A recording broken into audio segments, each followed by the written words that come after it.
Hey everybody, this is Captain Cheat coming from Cheatcodes Tutoring Service LLC, making my very first video on helping students try to do some math here. So, as I looked on the net about a month or two ago, and I ended up seeing this problem here that was kind of like taking the internet by storm. And I was watching people solve this problem and they were just getting it wrong. And as much as a lot of us look at some of these problems that come on the internet and we keep on saying, oh my gosh, this is just order of operations or it's just using PEMDAS. Well, it is. But the problem is the fact that for a lot of us older people, we were taught a certain way, but we weren't taught it totally correctly. And for a lot of students that are coming up now, they're still struggling with understanding some of the steps. So I kind of figured for my very first video I would make a video for all of us to be able to understand and be able to solve some of these problems, get it right.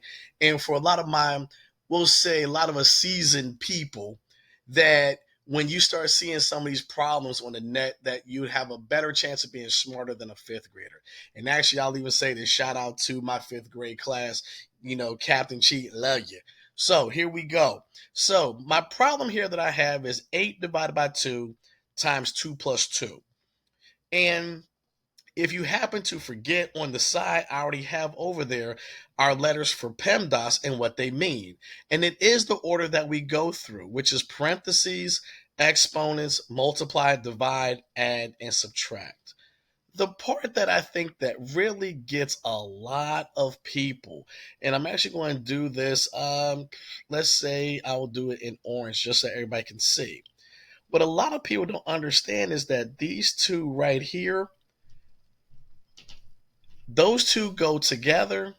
And when I look at my other one down here, these two go together. Those two steps go together. So whenever we're solving, I have to look at those two operations as being one step. And you'll see what I mean as we're going through.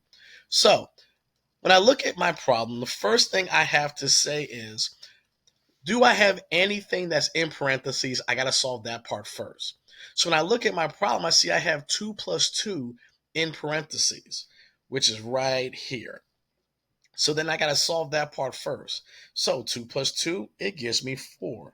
So all I do is I put my parentheses and I bring the rest of my problem down right around it because it's easier for me to solve once I bring everything down. Now, for all of my younger people, watch what happens with this step.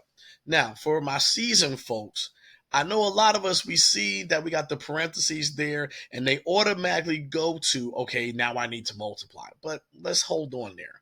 So for my younger folks, we always go through and say, okay, are there any exponents? Well, in this problem, we don't have any. So now I go straight to my next step, which we already said was right here.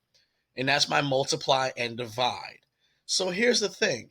When my step is multiplication and division, when they're the only steps that are left, I'm going to move from left to right.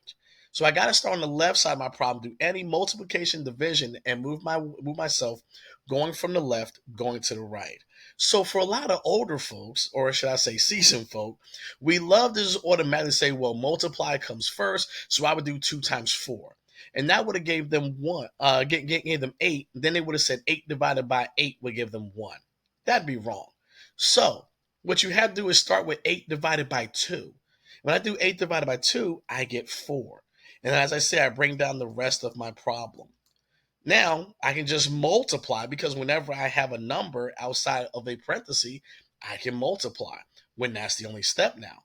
So now I have 4 times 4, and that gives me 16. So whenever you're looking at solving any of these problems, whenever we get down to multiplication and division, we have to do that steps together. So I'm looking at my whole problem, say I'm moving from left to right, and we do multiplication and division that is in our problem. And the same thing when I do add and subtract. If addition and subtraction are the last two steps in the problem, I move from left to right. I hope that ends up helping a lot of you guys out, and even to a lot of my students that are in elementary and middle school that are solving problems like this and are struggling. Just go through these same steps, and I'm hoping this will end up helping you out. Take care, and I'll see you on like next video.